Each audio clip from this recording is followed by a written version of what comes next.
આજના સમયમાં સુંદર દેખાવાની ઘેલછા અથવા તો ત્વચાના રોગોના નિવારણ માટે આપણે અવારનવાર ક્લિનિક્સે જતા હોઈએ છીએ, પરંતુ આજના સમયમાં કેટલાક ડૉક્ટરો બિનઅનુભવી અથવા તો બિન શૈક્ષણિક લાયકાત ધરાવતા હોય છે. ત્યારે આવા ડૉક્ટરો સામે ઇન્ડિયન એસોસિએશન ઓફ ડર્મેટોલોજિસ્ટે એક મોરચો માંડ્યો છે. વડોદરા શહેરની એસએસજી હોસ્પિટલ ખાતે એક મહત્વપૂર્ણ બેઠકનું આયોજન કર્યું છે, જેમાં તેમણે એન્ટી ક્વેરી મુદ્દે એક અભિયાન છેડવાની જાહેરાત કરી છે. આજના સમયમાં સુંદર દેખાવાની ઘેલછા અને ત્વચાના રોગોના ઇલાજ માટે લોકો વિવિધ ક્લિનિક્સનો સહારો લેતા હોય છે, પરંતુ ઘણીવાર દર્દીઓને ખબર જ નથી હોતી કે જે ડૉક્ટર પાસે તેઓ સારવાર લઈ રહ્યા છે તે ખરેખર લાયકાત ધરાવે છે કે નહીં. તાજેતરના સમયમાં શૈક્ષણિક લાયકાત વગરના અને બિન અનુભવી લોકો દ્વારા ચામડીના રોગોની પ્રેક્ટિસ વધતી જઈ રહી છે, જેને ધ્યાનમાં રાખીને હવે ત્વચા નિષ્ણાતો તબીબોએ આવા બિન અધિકૃત લોકો સામે અભિયાન શરૂ કરવાનો નિર્ણય લીધો છે. આ મુદ્દે માહિતગાર કરવા વડોદરાની સયાજી હોસ્પિટલ સ્થિત કોવિડ કમાન્ડ સેન્ટર ખાતે Indian association of dermatologist, વેનેરિયોલોજિસ્ટ and લેપ્રોલોજિસ્ટ દ્વારા એક પત્રકાર પરિષદ યોજાઈ હતી.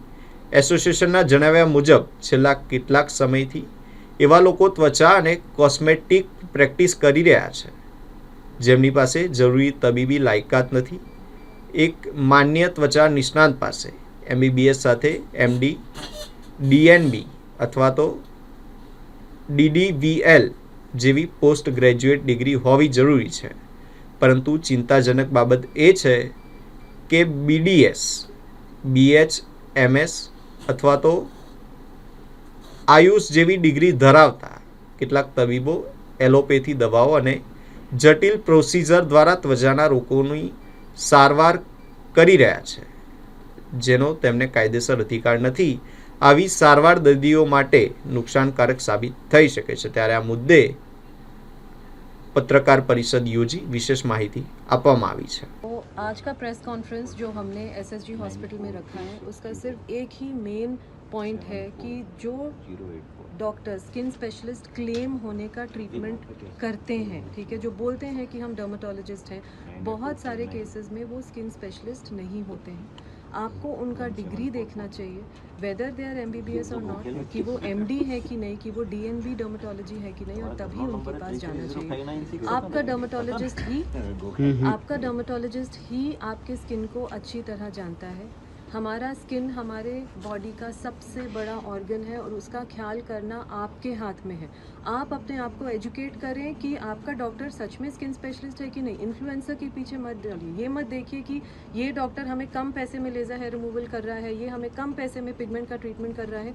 कम पैसे के बदले आप अपनी स्किन को बिगाड़िए मत, ठीक है. Go to the right person, तभी आपका ट्रीटमेंट सही होगा. Don't go behind doctors without degree like physiotherapist और like any other speciality doctor who claims to be a dermatologist. उससे आपको नुकसान ही होगा. આજે અત્રે સયાજી હોસ્પિટલ ખાતે Indian association of dermatologist, venereologist and લેપ્રોલોજિસ્ટના ઉપક્રમે એક પ્રેસ કોન્ફરન્સનું આયોજન કરવામાં આવ્યું હતું. અને આ પ્રેસ કોન્ફરન્સનો હેતુ એ હતો કે અત્રે સ્કિન ડિઝીઝીસ અથવા તો ચામડીને લગતા, બ્યુટીને લગતા, કોસ્મેટિક્સને લગતા પ્રશ્નોને સમસ્યા માટે જે ક્વેકરી ચાલી રહી છે એ બાબતની આપને જાણ કરવાની હતી કે કોઈપણ જાતના ક્વોલિફિકેશન, કોઈપણ જાતના અનુભવ વગર કોઈપણ ડૉક્ટર અથવા તો કોઈપણ હેલ્થ કેરમાં જે વ્યક્તિઓ હોય છે એ લોકો એવા બેનર લગાડે છે કે અમે સ્કિનના નિષ્ણાત છીએ, અમે વાળના નિષ્ણાત છીએ, અમે લેઝર કોસ્મેટિક કેર આપીએ છીએ, અને એ લોકો મોટી મોટી એડવર્ટાઇઝ કરે છે અને મોટી મોટી પ્રેક્ટિસ એ લોકો કરે છે, અને એનાથી પેશન્ટને ગેરલાભ થાય છે, પેશન્ટને આર્થિક રીતે ગેરલાભ થાય છે, એમની ચામડી ખરાબ થાય છે, એમને લોંગ ટર્મ સાઇડ ઇફેક્ટ્સ પણ થઈ શકે છે. અને આ કોઈપણ જાતના અનુભવ વગર આ પ્રવૃત્તિ બે રોકટોક ચાલે છે જે ઈચ્છનીય નથી, અને એને માટે જાગૃતિ આવે એ બહુ જ જરૂરી છે. જે પેશન્ટના ઇન્ટરેસ્ટમાં, જાહેર જનતાના ઇન્ટરેસ્ટમાં પણ એ જાગૃતિ આવે એ બહુ જ જરૂરી છે. અને આપનો આ બાબત સહકાર મળ્યો એ બદલ આપ સૌનો અમે આભાર માનીએ છીએ. આપ પણ જાણો છો કે કેવા ડૉક્ટરો છે, તો આપણા તરફથી કોઈ પગલાં લેવામાં આવે છે એમને? હા, અમે લોકો વખતો વખત રજૂઆત કરીએ છીએ. અહીંયા આગળ CDMO કે જે છે એમને, ગુજરાતની હેલ્થ ઓથોરિટીને, ગુજરાત મેડિકલ કાઉન્સિલમાં, અને અમારા તરફથી રજૂઆત થઈ એના લીધે 1 કે 2 કેસીસના અંદર રેડ પડી છે, અમુક લોકોને નોટિસ મળી છે, એવું થયેલું છે. અને અમે હવે આ પ્રયાસો સઘન બનાવવા માટે અત્યારે સક્રિય થઈ ગયા છીએ. કેટલા હોસ્પિટલ હશે સાહેબ વડોદરામાં આવા? વડોદરાની અંદર આવા ક્લિનિક, જેને હું તમને કહું કે 500નો આંકડો હું જરૂર મૂક, જો 100 સ્કિન ક્લિનિક હોય તો 500 થી 700 મિનિમમ આવા ક્લિનિક છે કે જે લોકો કોસ્મેટિક, એસ્થેટિક, વાળના નિષ્ણાત, ટ્રાન્સપ્લાન્ટ, હેર ટ્રાન્સપ્લાન્ટની રજૂઆત કરે છે. સર, આ જે શૈક્ષણિક લાયકાત વગરના ને જે લોકો આ પ્રકારની પ્રેક્ટિસ કરી રહ્યા છે તે દર્દીઓ માટે કેટલું નુકસાનકારક છે? યસ, દર્દીઓને જો સૌથી પહેલાં તો દર્દીને આર્થિક રીતે એનો ગેરફાયદો થાય છે. બીજું, એની ચામડી ખરાબ થાય છે.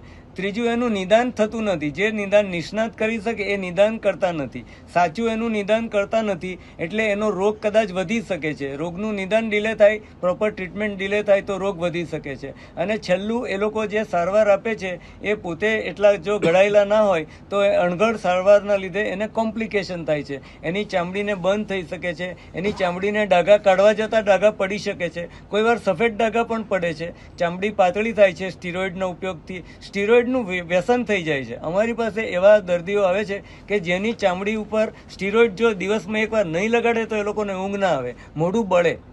સ્ટીરોઇડ ચામડી પર રોજ લગાડો એટલે ચામડી એને એડિક્ટ થઈ જાય છે, સ્ટીરોઇડનું વ્યસન થઈ જાય છે. અને આ પણ એક મોટી સમસ્યા છે કે સુંદરતાના ખ્યાલમાં કે ભ્રમમાં લોકો આવી ટ્યુબ લગાડ્યા કરે છે, અને સ્ટીરોઇડયુક્ત અથવા તો આવા લોકો ડૉક્ટરો જે સો કોલ્ડ જે કહેવાતા નિષ્ણાતો આપ્યા કરે છે, અને એને લીધે ચામડી એની વ્યસની થઈ જાય છે, એડિક્ટ થઈ જાય છે, અને પછી એને એના વ્યસનમાંથી બહાર કાઢવું અમારે માટે બહુ મુશ્કેલ રહે છે. શું મેસેજ આપવામાં આવશે? હા, એટલે મેસેજ એ છે કે તમારી ચામડી, વાળ, નખ અથવા પિગમેન્ટ રિલેટેડ, હેર રિલેટેડ કોઈ પણ સમસ્યા હોય તો તમારે એના નિષ્ણાત ડૉક્ટર, એટલે કે ચામડીના ડૉક્ટર કે જેની પાસે MD, ડિપ્લોમા કે DNBની ડિગ્રી છે, જે ગુજરાત મેડિકલ કાઉન્સિલ અથવા તો NMC ના અંદરમાં રજીસ્ટર થયેલા છે, અને પોતાના ક્લિનિક પર પ્રિસ્ક્રિપ્શન પેડમાં સ્પષ્ટ રીતે પોતાની ડિગ્રી અને પોતાનો રજિસ્ટ્રેશન નંબર જે લખે છે એની પાસે જ જઈને સારવાર લેવી. મેડમ